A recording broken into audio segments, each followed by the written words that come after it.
then I'm going to share my screen and then I'll officially live broadcast. All right, just wait a second. Let me give you the heads up because I'm trying to connect it right now. Take your time. I'm going to broadcast on your cue, Lauren, but it'll be at 11 on the dot.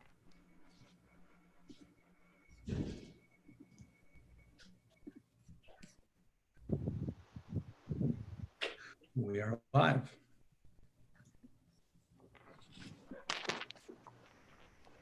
Are we broadcasting? Not yet. Should I press it? Let me just record and then we can go ahead. Yeah. Okay, wonderful.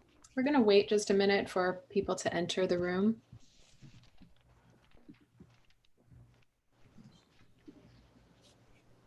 Just a minute for people to enter the room.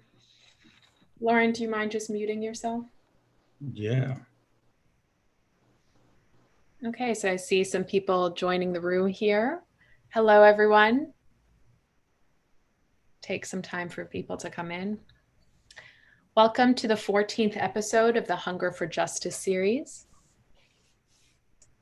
Welcome everyone in the active Zoom room and on the live cast on the AGC social channels.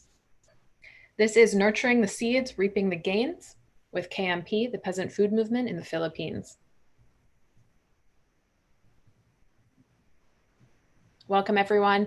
We will be populating the chat box with links to support today's speakers.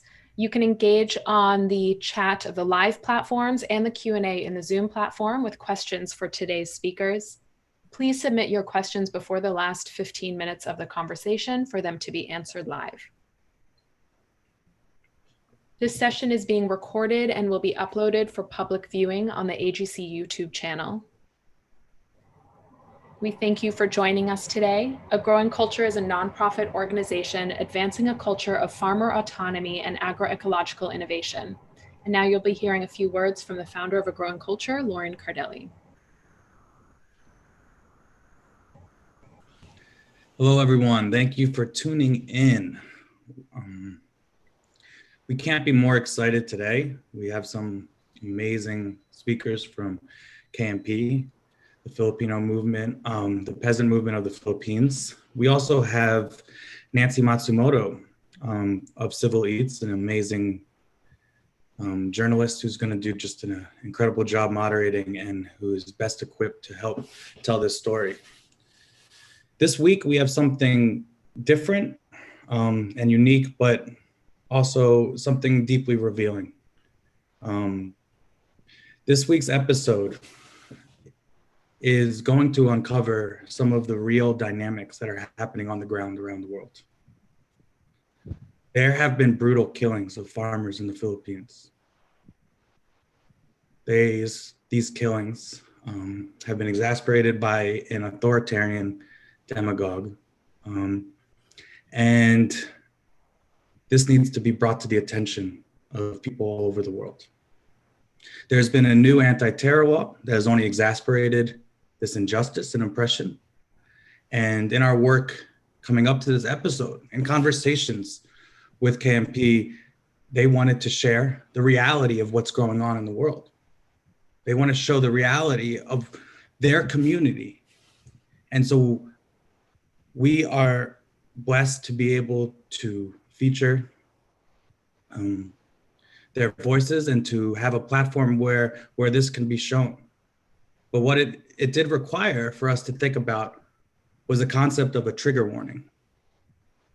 And what's interesting to me is when it comes to agriculture, do we need a trigger warning? Like, why do we need a trigger warning when we talk about our food system, when what's going on all over the world is massive injustice to the peasants, to the smallholder farmers, to the indigenous people that support the food system? Their reality has been ignored. So when we talk about regenerative, organic farming and sustainability, we need a trigger warning because people aren't ready to hear what is actually happening on the ground. They want to focus on the environmental aspect of our food system and not the agroecological. And so over the next month, we'll be partnering with Agroecology Fund, an amazing organization dedicated to supporting groups on the ground. Most funders need trigger warnings. Agroecology Fund does not. They support the groups on the front lines. This is really important because so often when we go to the grocery store and we grab that orange or that piece of fruit,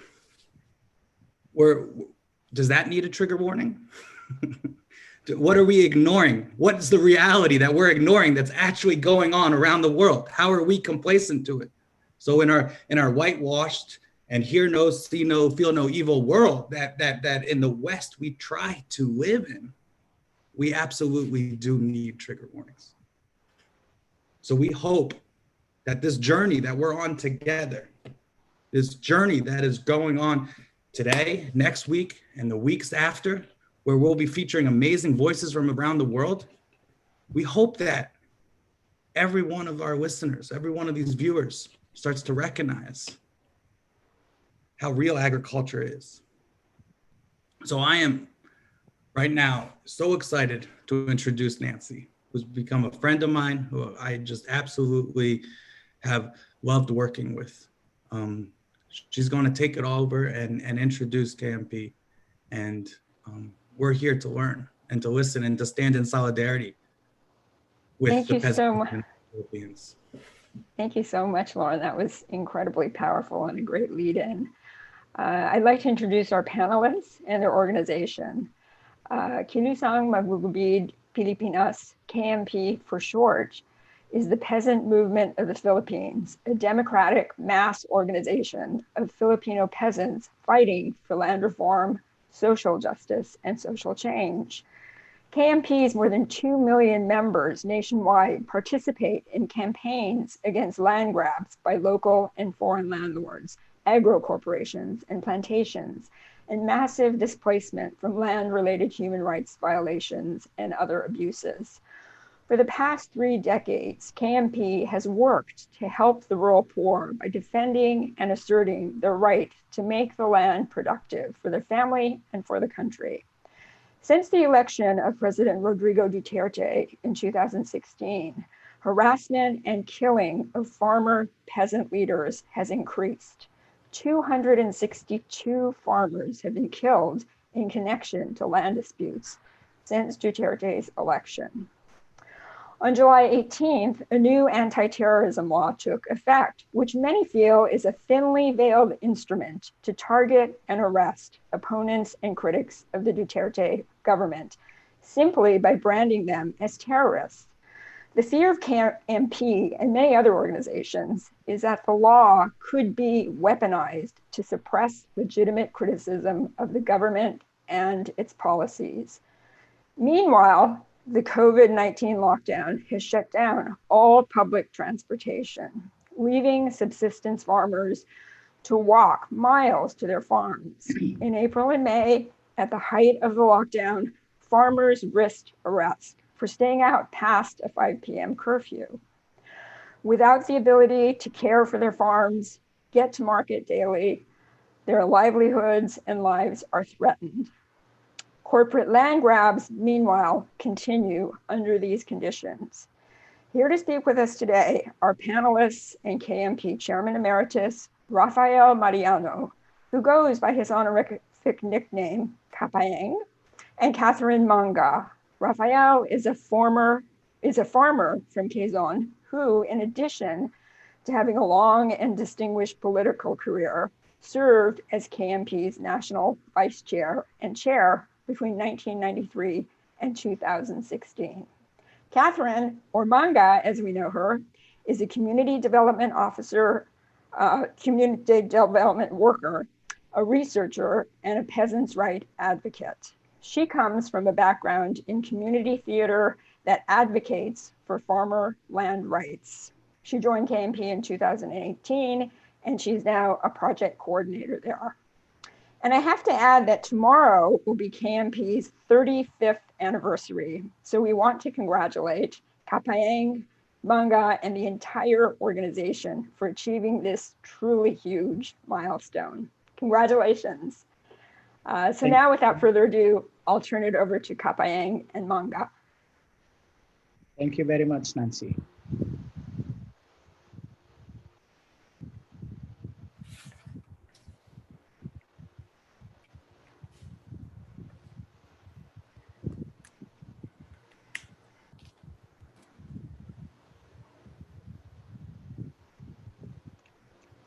The principles of the peasant movement of the Philippines include voluntary membership, democratic participation in decision and policy-making process, confidence and reliance on the peasant masses, principle on collective initiative and independence, firmly adhering to collectivism, and on the principle of self-reliance, and firmly upholding KMP's organizational integrity.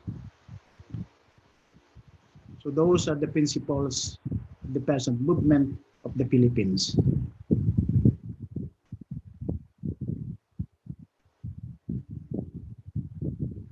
Who are peasants? Peasants are actual tillers who do not own the lands they till. 75% of the country's population are from the rural sector and lives as landless peasants or landless farmers. Not less than 7 out of 10 Filipino peasants do not own the land they till, and most are rice and corn farmers. The lack of genuine land reform and rural development have caused hunger and rural poverty for years.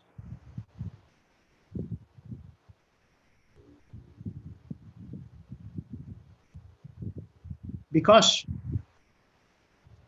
majority of the Filipino peasants do not own the land they till, so they have to pay, and they are required to pay exorbitant land rent and lease rentals to the landowner, with the minimum sharing arrangement of 75% of the harvest goes to the landowner and 25% goes to the landless peasants or farmers. And the average cost of production ranges from 50,000 to 70,000 Philippine pesos.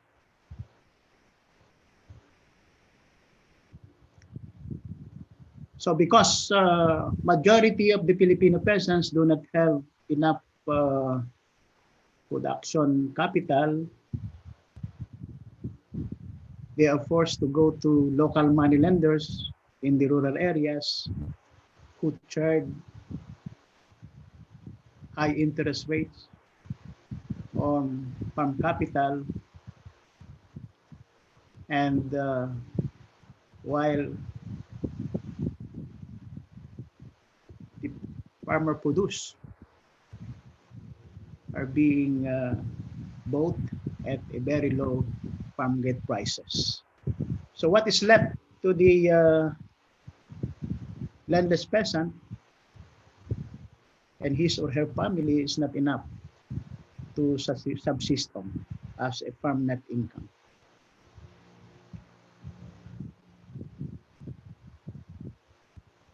KMP was founded during the culmination of the Filipino people's struggle against the fascist dictatorial rule of Mr. Marcos.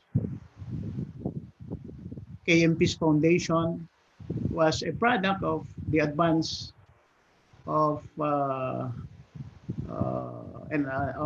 feudal peasant struggles, primarily for land and for the implementation of genuine agrarian reform in various regions, and was a consolidation of the peasant movement in the Philippines at national level.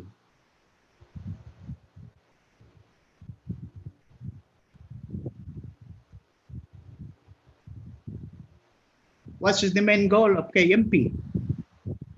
It is to advocate for free distribution of lands to landless Filipino peasants, to genuine agrarian reform, a thoroughgoing and truly distributive program,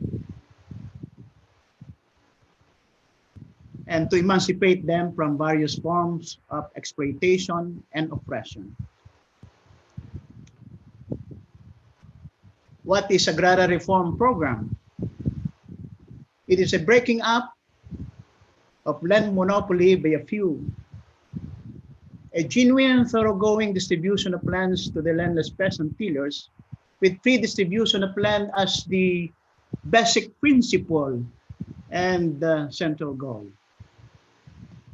In addition, this is a program that addresses the long-standing democratic demand and aspiration of the peasant masses to emancipate themselves from the bondage of the soil they till.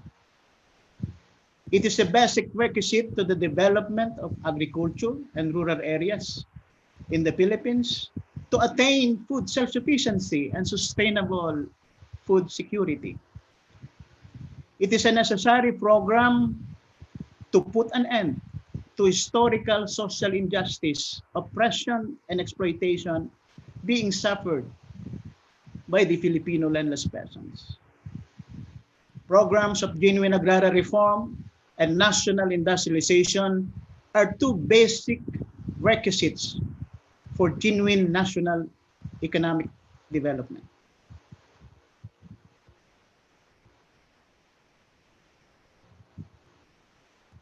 Here's the pathway to agrarian policy for genuine agrarian reform, which have been advocated and struggled for by the Kilusang Magbukid ng Pilipinas, or the peasant movement of the Philippines. KMP strongly opposed, denounced, and exposed the anti-peasant and pro-landlord character or the Marcos Land Reform when he issued and implemented what Marcos called it as a tenant emancipation decree, or PD number 27. KMP forwarded the program for genuine land reform during the Aquino administration. KMP presented a program for genuine land reform carrying the principle of land to the tillers, zero retention to landowners, and pre-distribution of lands to the landless Filipino peasants. The highlights of KMP's agrarian reform policy engagements were when the proposed thoroughgoing agrarian reform program was debated on in the Philippine Congress, particularly in the House of Representatives. KMP supported House Bill 400 that carries approximately the basic principles of genuine agrarian reform. But this bill was emasculated by the landlord's representatives in Congress, and 13 or 14 of the original authors of the bill withdrew their support. And finally, an anti-peasant and pro-landlord program or land reform law was enacted by the 8th Congress of the Philippines. And that's the Republic Act 6657, or the Comprehensive Agrarian Reform Law of 1988, which was strongly opposed, denounced, and rejected by the KMP's whole organization, full of its mass members. In addition,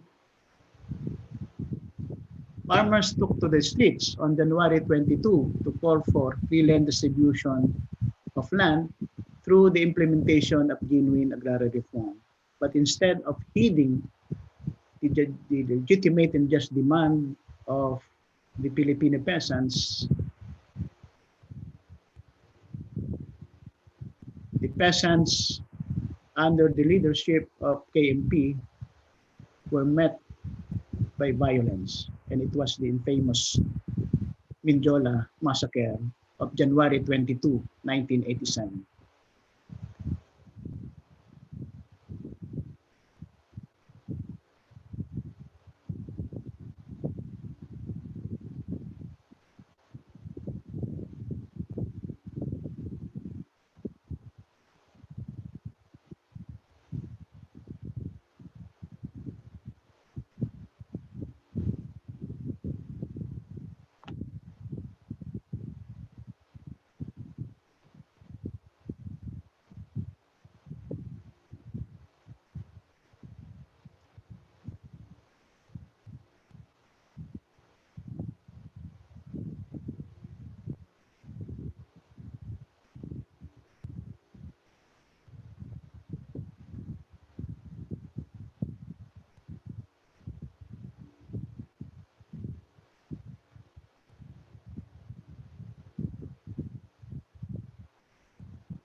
Another highlights of KMP agrarian policy engagement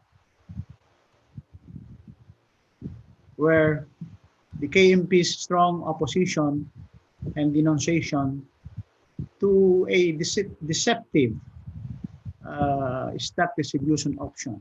It is an alternative arrangement to physical distribution of land. It is a scheme or an option that distributed the shares of stocks, not the distribution of land physically. And also the corporative scheme of Mr. Dandinko Wangko, a big landlord and comprador in the Philippines. Under this corporative scheme, it cast an illusion that the extremely irreconcilable class interests of the big landlords and peasants, even sugar workers, can be reconciled. In the long history of the peasants' struggle in the Philippines, the extremely irreconcilable class interests of the big landlords and the peasants cannot be reconciled. That's a very real experience of the during the long struggle of the Filipino peasants for land and genuine agrarian reform. And also KMP advocates and have strongly been lobbying in Philippine Congress for the immediate passage or enactment into law of a genuine agrarian reform bill with pre-land distribution as the central goal and basic principle. It aims at writing off unpaid principal and amortizations, including arrears in the payment of interests. We are still hopeful that with a strong mass campaign and a struggle with a broad and strong support from various sectors and classes of the Philippine society, Congress will move even to continually deliberate the proposed Genuine Agrarian Reform Act in the halls of Congress. I was appointed as the Secretary of the Department of Agrarian Reform. Immediately when I assumed my secretaryship, we crafted and we finalized a 5-point policy directions in the department. First, protect the rights of farmers and ensure the security of tenure. Promote farmers' rights and welfare. Ensure food security. Contribute to rural development and strengthen the whole community of the Department of Agrarian Reform. And because of a strong mass campaigns in cooperation with the Toiling Masses Party, a party that I represented in 3 terms in Congress for almost 9 years, and with the strong support of the Filipino peasants, particularly rice farmers, we were able to push for the passage of then Free Irrigation Services Bill, and now it is a law. This is the Republic Act 10969, the Free Irrigation Services Act. And also, we have been campaigning against this rice liberalization law, rice tariffication law that lifted the quantitative restrictions on rice imports. So we were able to postpone the lifting of QR on rice imports by a sustained campaign against the lifting of QRs on the rice imports, because that will really adversely affect the local rice industry in the country, and that will lead to more dependency of the Philippines on rice imports, or dependency on the international rice market. And KMP also have been engaging with the United Nations, particularly with its UN bodies and special procedures. We filed complaints with an appropriate bodies and mechanisms of the United Nations, including also by filing complaints of human rights violations by the state forces as the perpetrators with the Philippine Commission on Human Rights. And we also engage in other government agencies and departments. What are our lessons in our advocacy, genuine agrarian reform advocacy?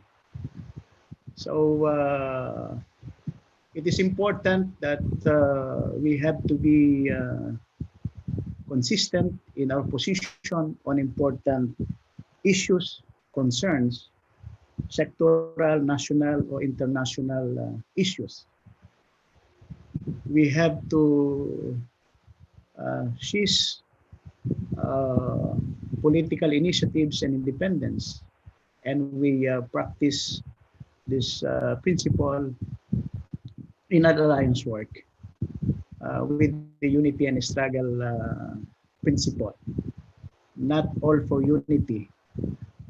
Meaning, if you are engaging or entering into even through a tactical alliance, meaning based on a tactical issues, you have to have your own political initiatives and independence. And our militant tradition of struggle for genuine land reform, it is very important in order to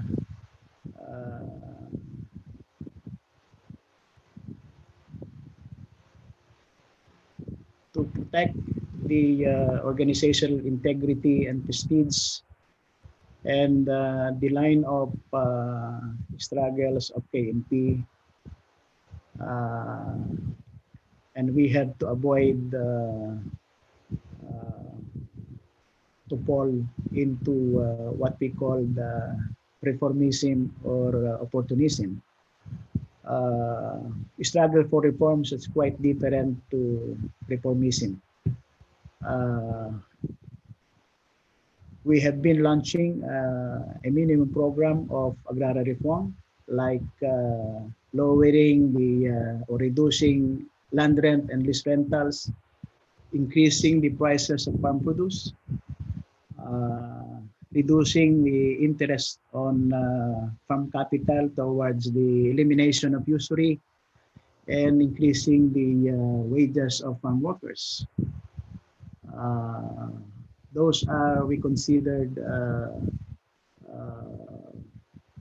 contents of our minimum program of genuine agrarian reform, and that could also be categorized as, yes, struggle for reforms, struggle for concrete benefits and concessions, as long as it is in the interest of the mass members of KMP. So also based on experience, we have to realize, enjoy, and consolidate the gains of the whole organization. Next slide, please. So, Bungkalan, yes, it's a collective cultivation of land simultaneously and continuously to make the land productive. And it is a stage where farmers rely on their organized strength and firm unity in asserting their rights to till and to make the land productive. It is not a simple economic campaign, but a political one also.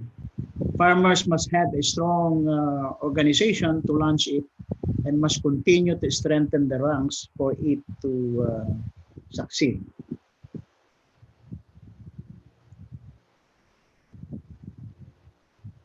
So it is in the Bungkalan or land cultivation areas or campaigns that we are able to bring back the true spirit of bayanihan, or the culture of cooperation or agricultural cooperation by let's say exchanging labor force and others. We have to bring back and revive this true spirit of bayanihan, or under the principle of collectivism or cooperativism, which was destroyed when Green Revolution was introduced in the Philippines. And Bungkalan really becomes a platform for a strong and broad solidarity from other community members like students, workers, scientists, artists, and others who immerse in the farm and learn with the farmers. Actually, the Bungkalan and cultivation areas of KMP receive the immersion of students from various universities and schools. Yeah, the exercise of collective decision making on what crops and farming methods to apply. It is important that you have an organized strength, community, and strong determination that really being exemplified by the Bungkalan and land cultivation campaigns in various areas in the country. In Cavite, Negros, in Iloilo, and even in Central Luzon region, in Luzon Island.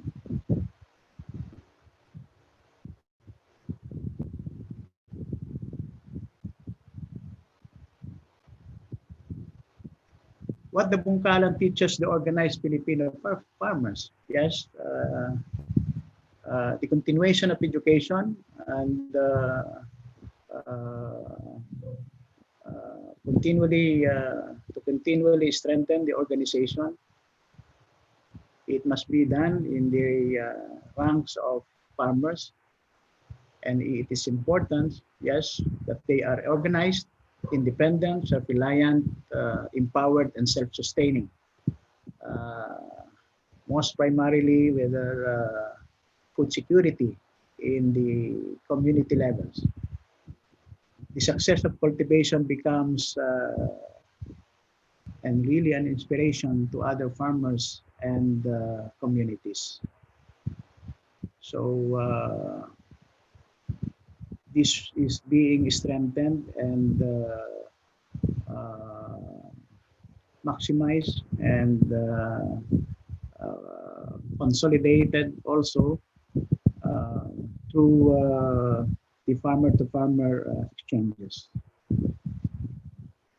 What the Bungkalan teaches the Filipino peasants. Lessons and experiences must be shared with other farmers in Bungkalan and land cultivation areas, and farmers must always be united and consolidated to overcome different forms of threats and harassment to the ranks. Yes, even when I was still in the Department of Agrarian Reform, I always remind and call on the peasant leaders and members of farmers organizations who engage the DAR on a number of more than 200 dialogues. I always said that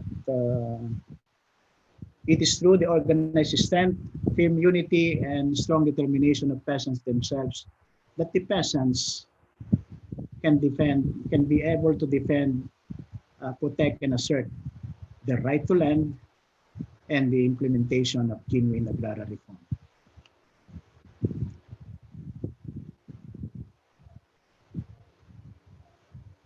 There is a big challenge, and always we have been facing a big challenge to improve the productivity of the lands in the cultivation areas. We have to consolidate, strengthen, and defend whatever economic, political, and organizational gains that we achieve, and attaining collectivization. And there is a need to market the farm produce to really enjoy the just and the just prices of the fruits of their labor. So those are the challenges in Bungkalan areas.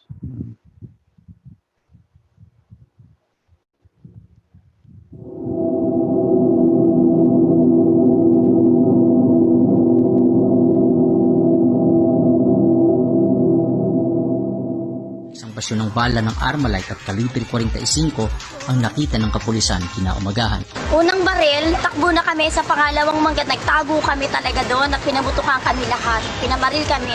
Tapos yung isa, lumabas sa kasada, nagpaputok din ng baril. Tapos sunod-sunod na yung putok.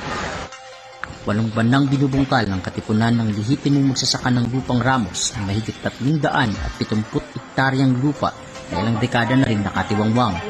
Sa lutuyang pang dumadaloy ang kaso sa pagmamayari sa opisina ng Department of Agrarian Reform. Ito naman na isang matabang lupaing agrikultural na pinipilit nilang gawing isang industrial at residential. Yun lang po ang laban namin. Ngayon kami ang kasanayan namin ay pagsasaka. Kapag ito'y nawala, para naman talaga kaming para kami mga isda. Ang isda, pag di ba pag inalis mo sa dagat, mamamatay, ay kami magsasaka. Ang buhay namin ay lupa.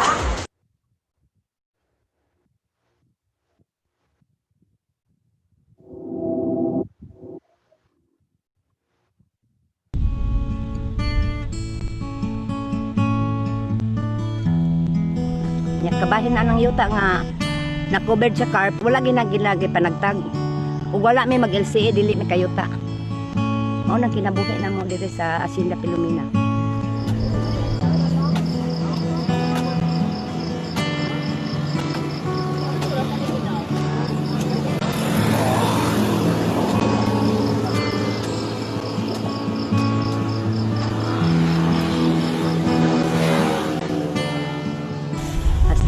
Ko ang ilahang asyenda, ang amo ang asweldo maura gihapon barato, tag 8 ang adlaw ya, hasta nagpahimos din sila.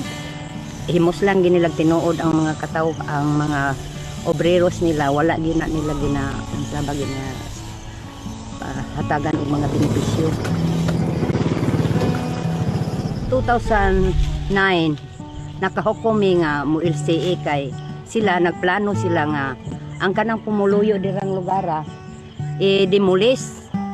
Pag LCA dili basta-basta, daghan kuno og dili ka mapreso mapatay binta na ito medyo makuha na yung kabuhayan namin,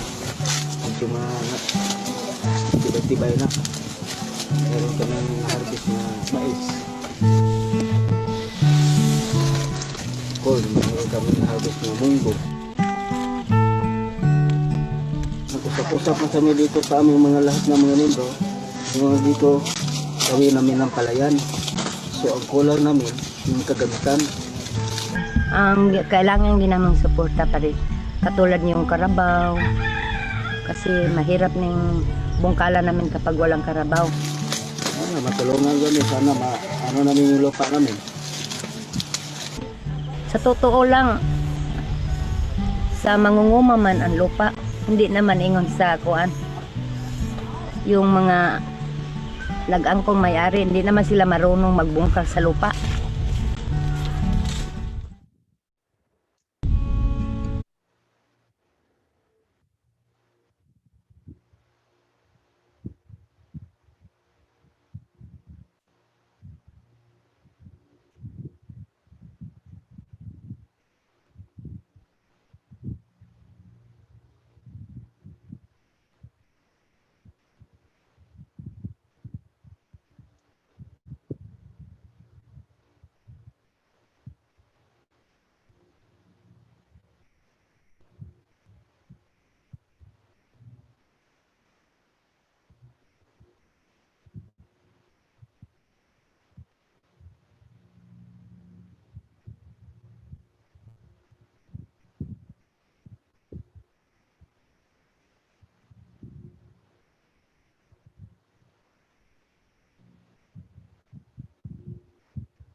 Caps, this is the killings already. Yeah. Okay.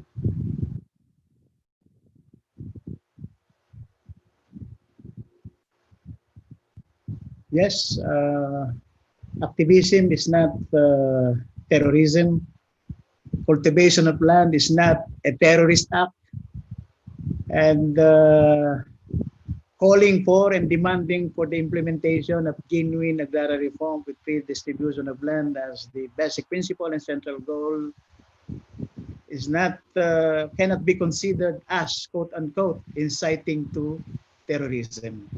So that's why we have been calling and we are strongly calling and demanding to junk this anti-terrorism law. Why we oppose this anti-terrorism law?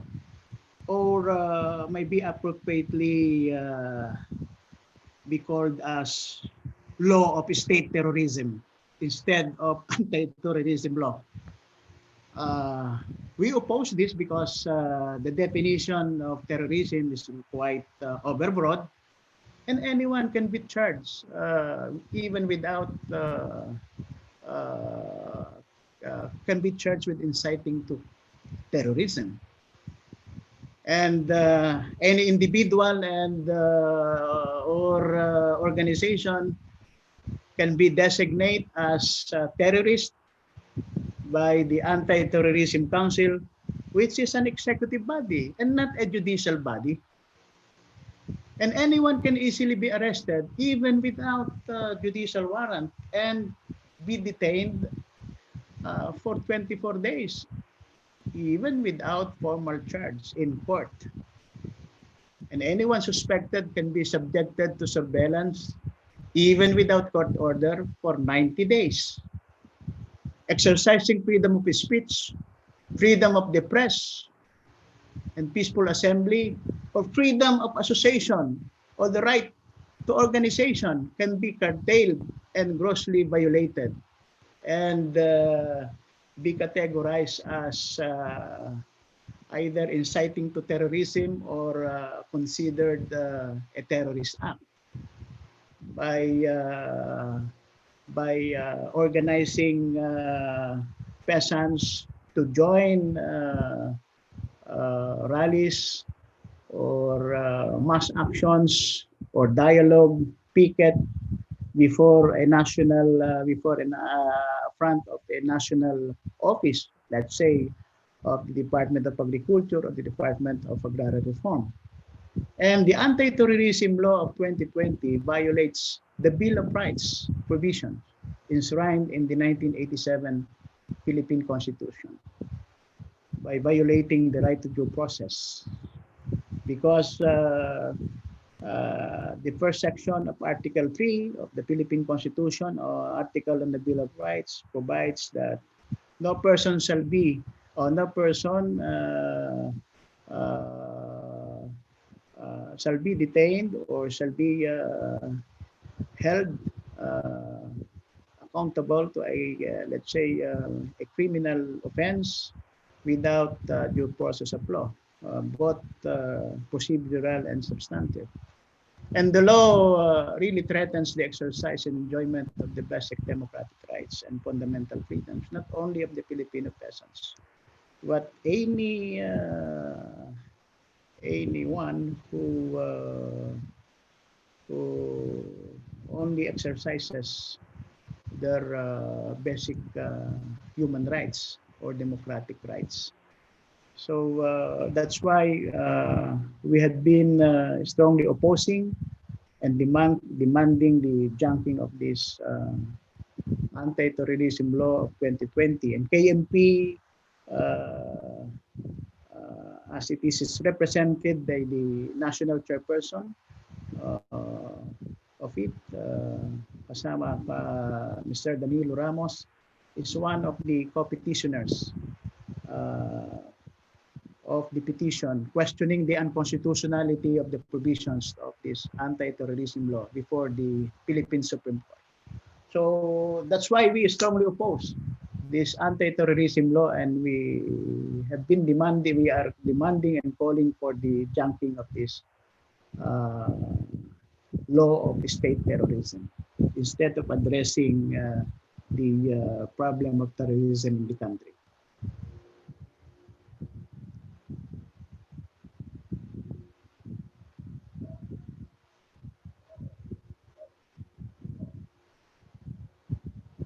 I will be discussing, thank you, Kapaeng.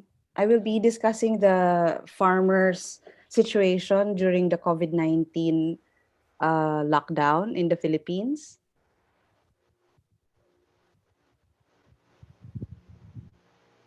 Good evening, this is Catherine Manga of KMP. First, thank you to A Growing Culture and to Agroecology Fund for inviting us to speak in this webinar, in this broadcast. So,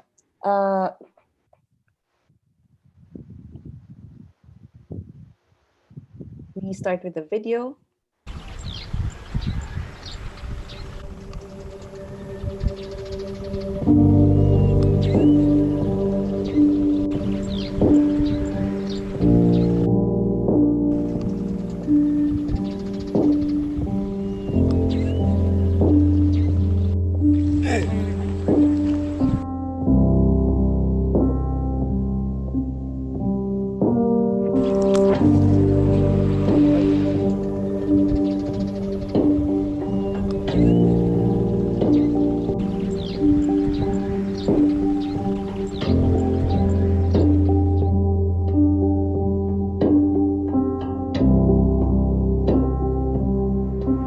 Pagadi namon, nagbabaklay kami, alinad to sa Agos.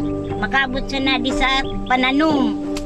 Pagabot pa dyan, pagkapararang-arangan pa. Pagkatapos na naman, babalik, pag alas 5, taipuan, magalin na din na naman ta. Adyan na naman yung mga pararako. Daman sa sakayan, ag kumangkinta na motor, di man nakaluwas. Na gusto, usad-usad ka tao sa labaw, nung di tataw kita magmotor. Ano sa imo motor?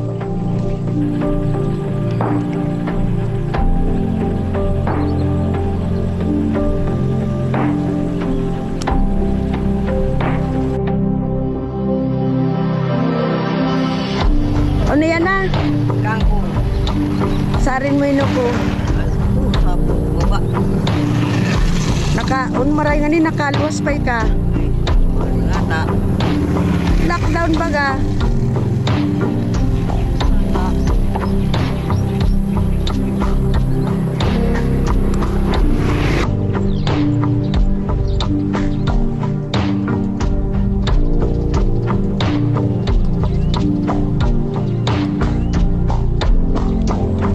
Nagayang tabang na matabangan kami sa mga pananom na mo na pirdi.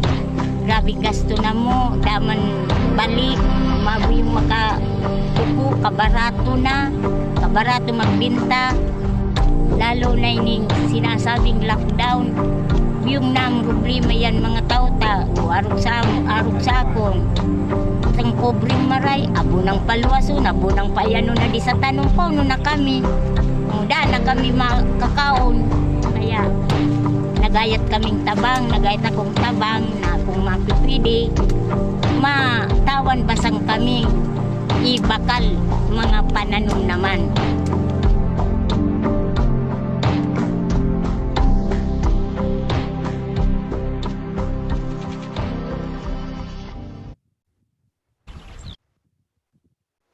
So the COVID pandemic highlighted the glaring failure of the current agricultural system in the Philippines. It has become obvious that even before COVID, this type of production system did not secure healthy and accessible food for the country's almost 110 million population. And ironically, nor did it provide the needs of the main food producers, the farmers, who are our food security frontliners. Comes the pandemic, and we are now unwrapping an inevitable disaster, hunger. It is, in a recent survey, data showed that hunger doubled as the pandemic rages. Philippines has had the longest and one of the strictest lockdown.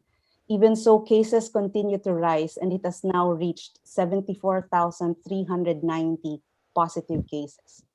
Some of you may have already heard that the Duterte administration prioritized a militaristic approach to combating the virus rather than a health response roads were blocked, transportation was totally suspended, and stop work policy was implemented.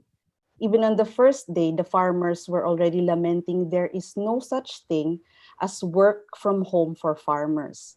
Some of them had farms in other villages and towns like what we have shown in the video. To add to this, if they will not be allowed to bring their products to the market, it will be spoiled. They will not get their capital back, and they won't have enough for the next cropping season. This happened. Tons of vegetables were spoiled and left in the farms or in the highways to rot because they could not transport or sell all of it. Bagsakan is an innovation of KMP in the recent years. So we're going to show you a video of Bagsakan.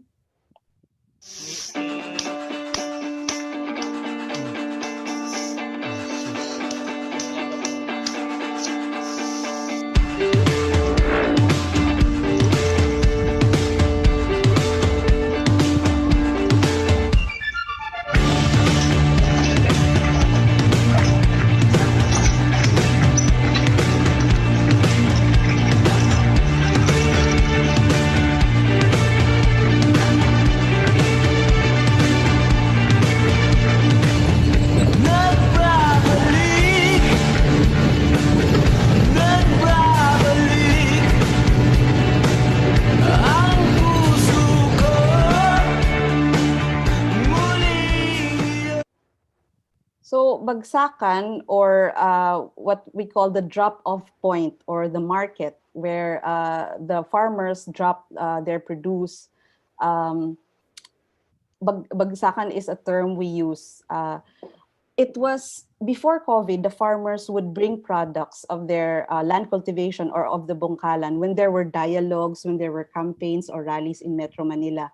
It was for them a way to still earn while they were doing political work for their organization. For KMP, it is an expression of the success of the Bungkalan after months of tending to the farms and protecting it from possible destruction from the harassment of the land grabbers. When the lockdown happened, KMP immediately set up its Peasant COVID system update, where we would coordinate with the regions to gather data on what is happening on the ground.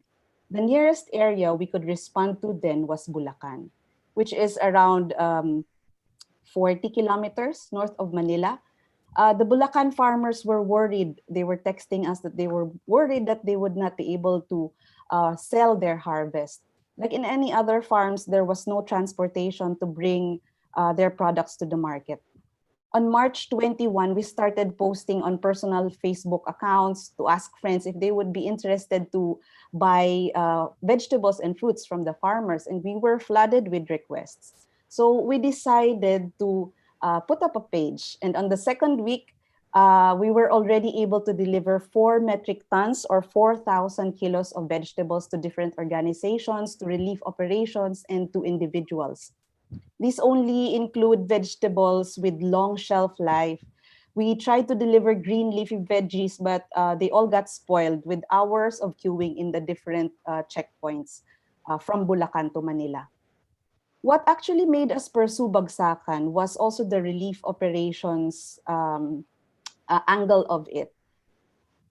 You see, in Bulacan, there are communities who have been displaced since October 2019, farmers' communities. These farmers were one of the first ones to bring their products during the past Bagsakans. But when their farm lots were fenced by the Royal Moluccan Realty or the land grabber, all they could do was sneak into their farms to harvest their products, and most of the time, they would be shot at by the goons of the land grabber. During the lockdown, they could not sneak in anymore, even to harvest for their family needs. For KMP, our new Bagsakan hits 2 birds at once. First, to help the farmers who could still do production work, but cannot sell their products. And second, it's a fundraising for the relief operations to the displaced farmers. Unfortunately,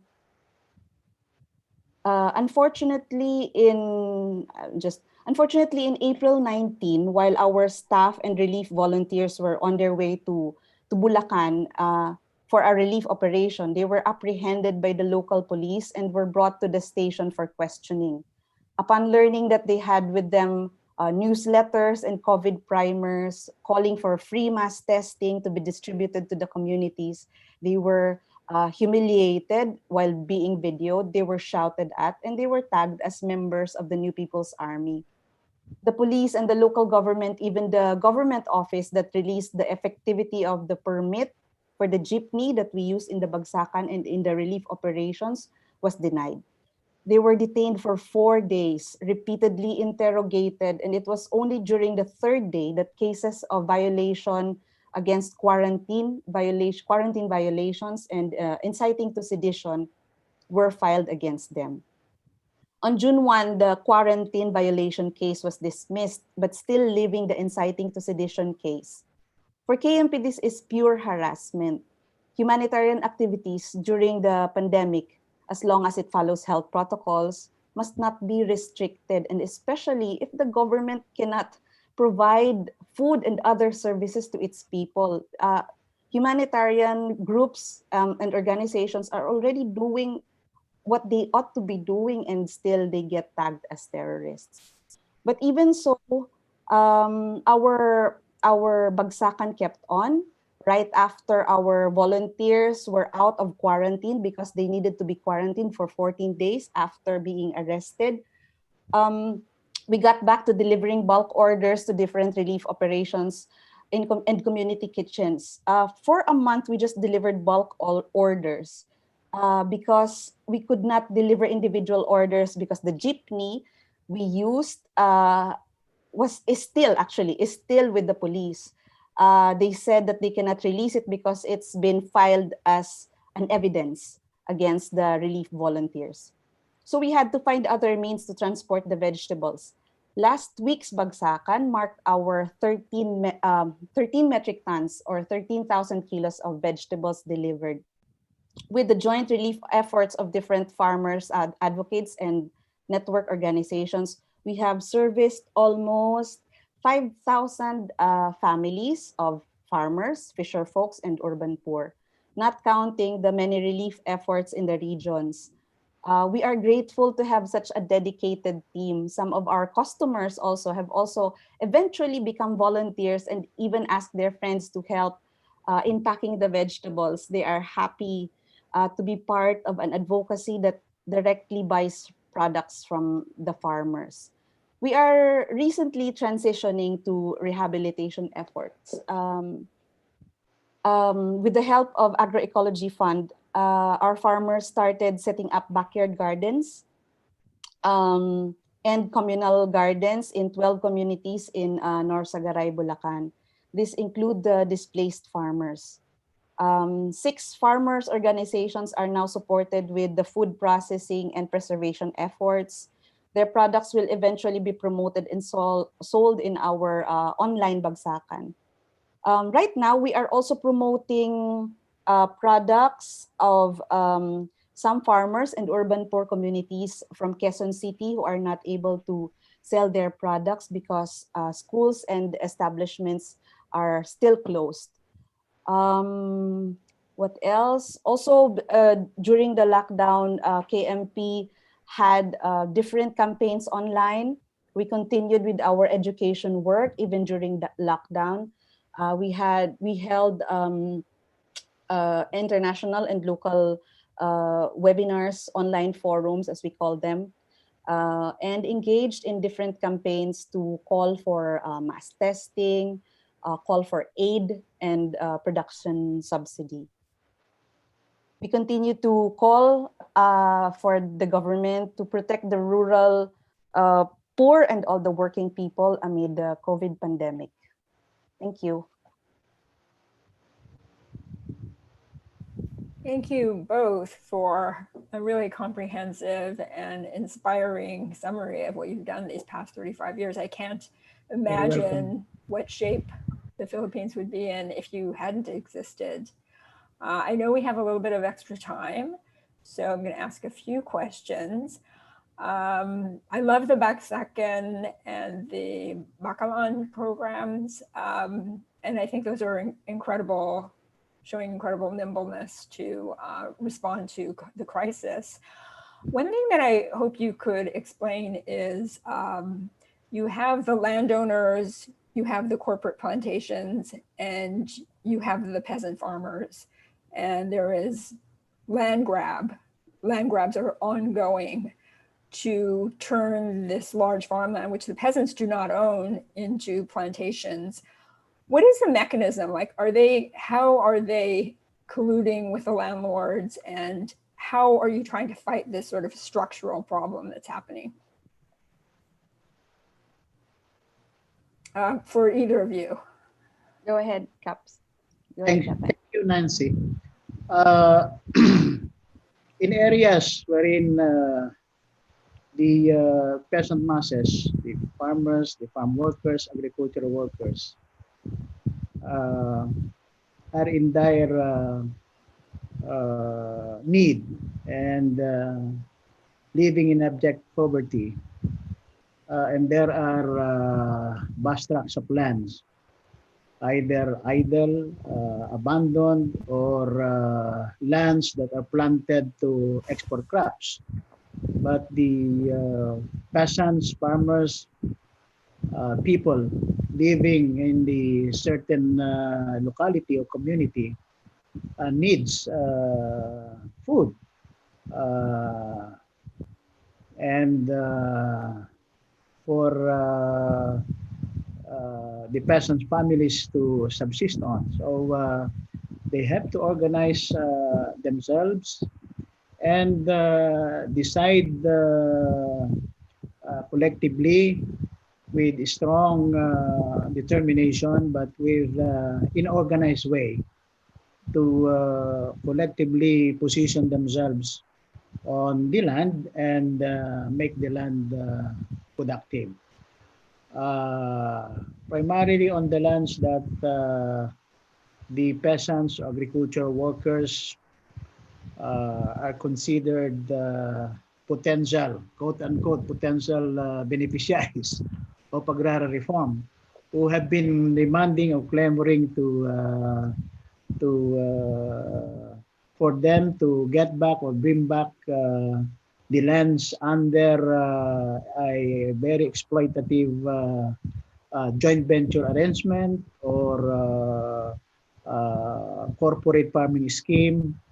That is what the peasants or farmers considered as agrarian reform beneficiaries in the area claimed by La Panday Corporation in Tagum City, the area of the two organizations. We call them Marbay or Narvay. They collectively asserted the rights over the land, and they were successful in with the help of a strong and broad mass campaign. Is there any political opposition, or are they using bribery? They just seem to not have too much problem doing this. Yes, there are cases that and areas wherein harassments, threats, intimidations are being faced by the peasants or the farm workers or agricultural workers in the plantation, for example. Okay. Because the ranks are quite organized, so they are able to assert their rights over the land.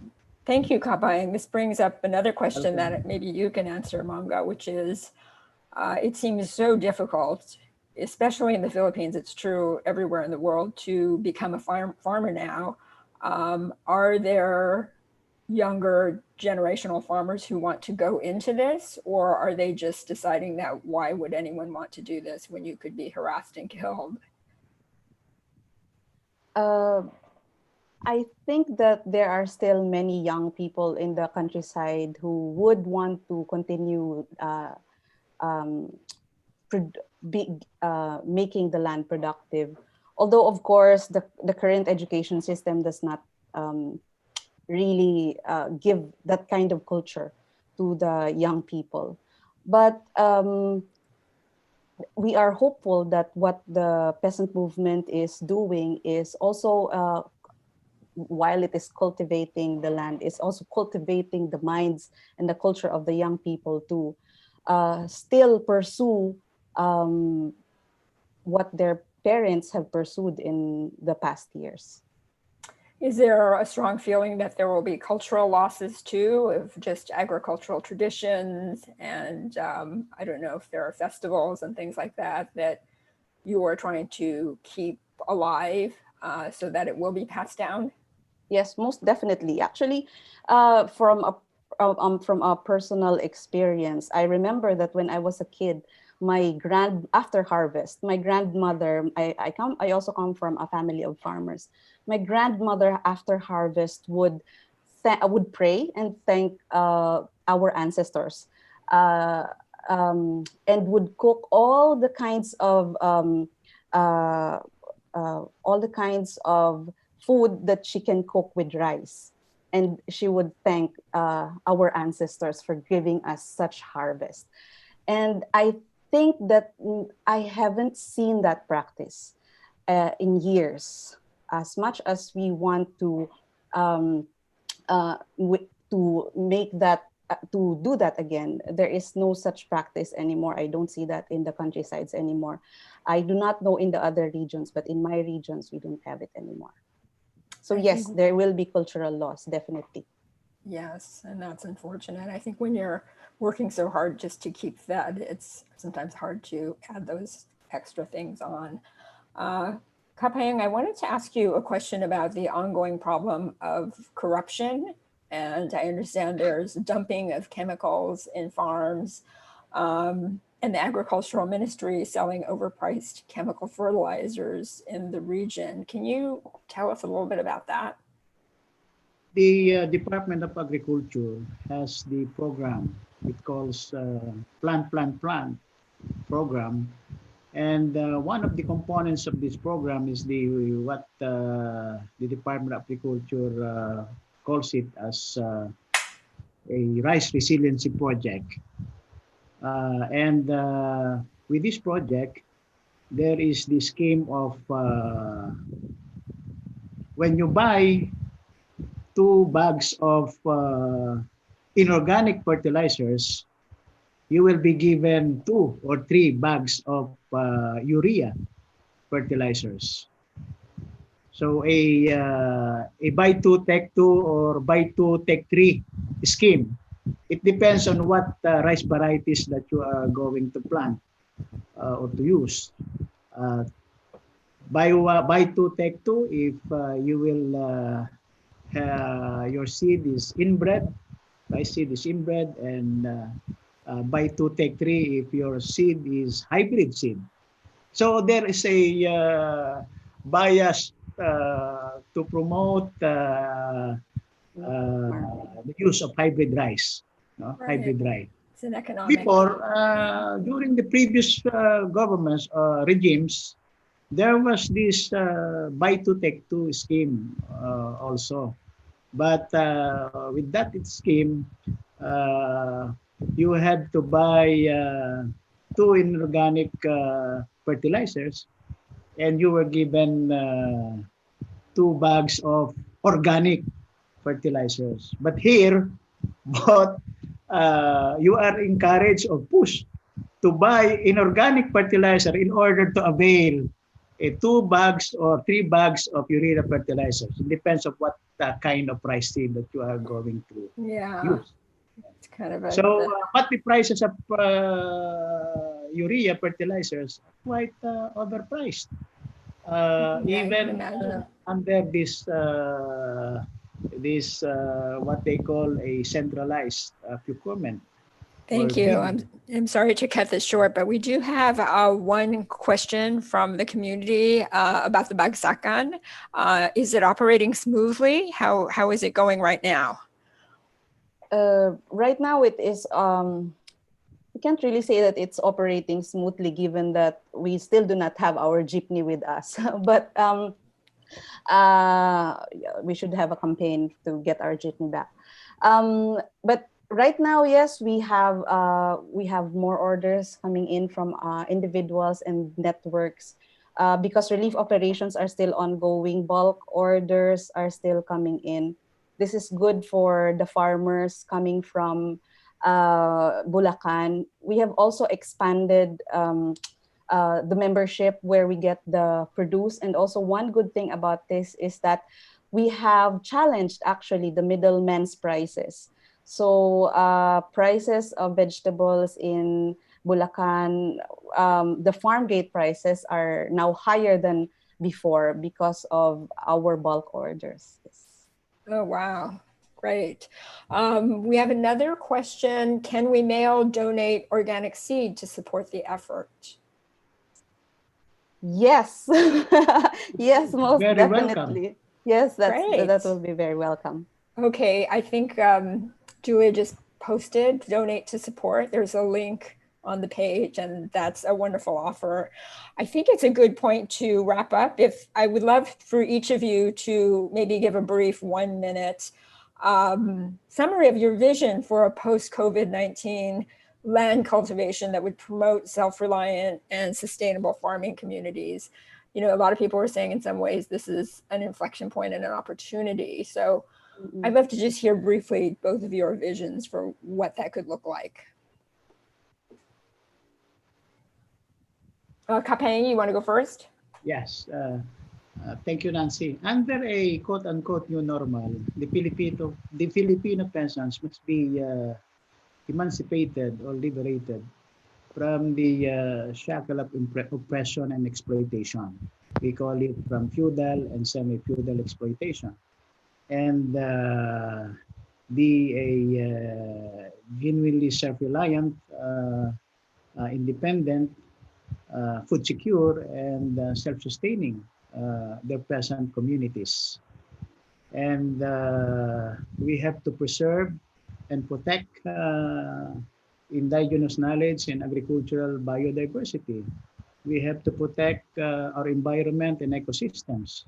We have to campaign for a farmer-centered research and development and extension programs. We have to advocate for a people-centered, sustainable food systems. And I'll call for a safe food for the people.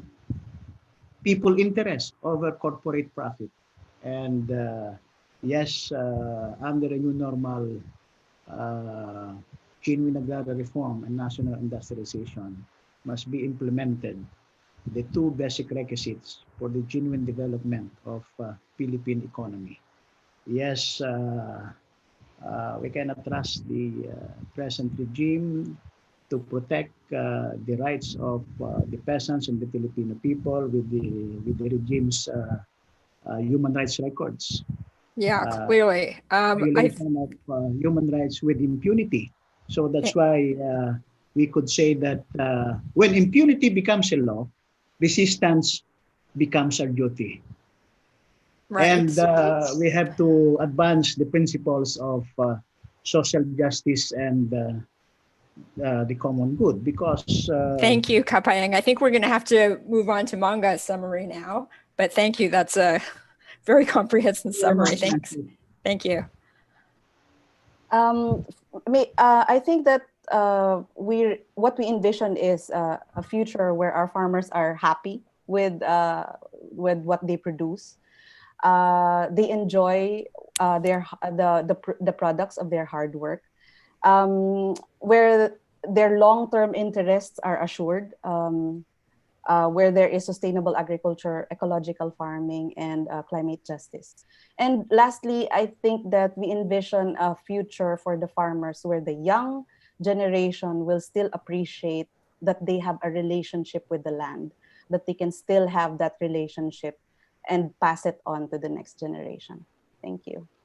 Thank you both, Kapayang and Manga. This is an amazing session, and thank you for staying up late to be with us. I'm going to turn it over to Lauren now.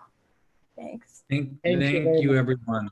Thank you, guys. Wow. And Thank when you say you. stay up late, it's like it's past midnight in the Philippines Yeah, for everyone who's tuning in that's from our the world. anniversary. It's now It's our happy anniversary. We just turned on over to the anniversary of 35 years. So everybody all over the world who's listening to it, let's get some shouting out right now. Okay, Thank you because I very much, can't hear Lauren. anybody. What an amazing talk. It's been so fun following you guys over the years, watching your work, being inspired. I mean, AGC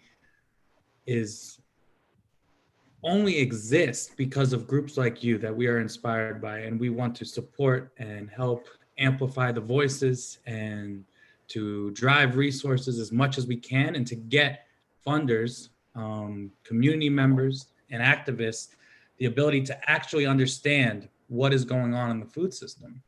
I mean, this is incredible work here in the Philippines. And when people go to buy a mango, they go to buy coconuts, what are they thinking about? Are they thinking about the real situation that's going on in the Philippines? That's the questions that we have to ask, and for us, in the United States, there's farmer markets in every state, now there's farmers markets everywhere.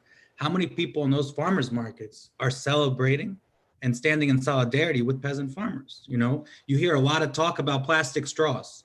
You hear a lot of talk about GMOs, but what kind of talk do we have about food sovereignty and global solidarity with these communities, right? It's a privilege to care more about how animals are treated than humans. And these are the questions that we have to start really reflecting on and recognizing. And that's why, as an organization, we're so grateful for the opportunity to work alongside organizations like KMP, like Agroecology Fund, organizations that understand that our food system is not just environmental, it's social too. It's a cultivation of how we are and how we live. And that change can't be just through an environmental lens. It has to be through a social and environmental lens. So Catherine and Raphael, so grateful for both of you to join us today. Nancy, an amazing job moderating. I want to encourage everybody to follow on Instagram, on Facebook, follow KMP. Their handles are above. We'll be sending them out as well.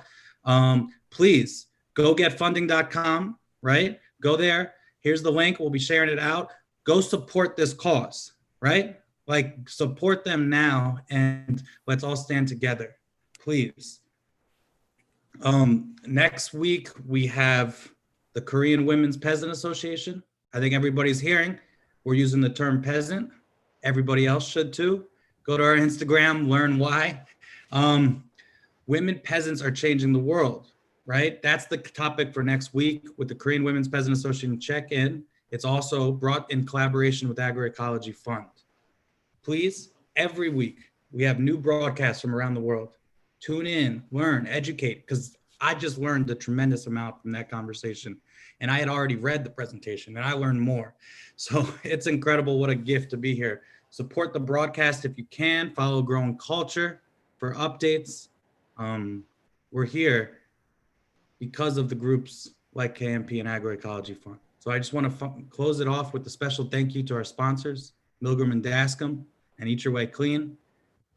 Please reach out. Let's join together and be a movement that recognizes, like as Cesar Chavez says, it was never about grapes or lettuce. It's always about the people.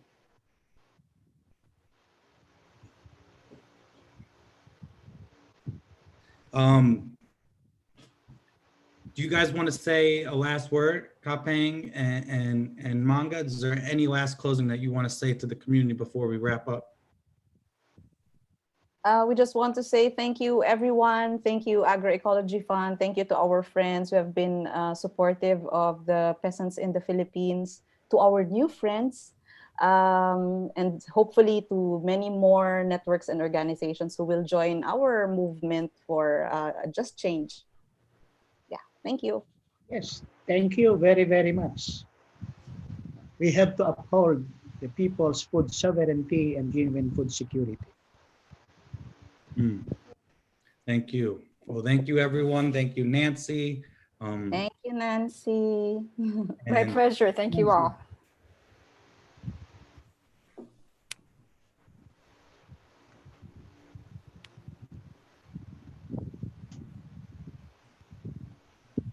Thank you, everyone. I'm going to just keep this slide up for just another few seconds. Thank you, everyone, for joining us and for staying on past the hour. This recording is going to be available on the AGC YouTube channel, and we'll be sending that out. Please share and please consider donations to follow and to support KMP. Thank you, everyone.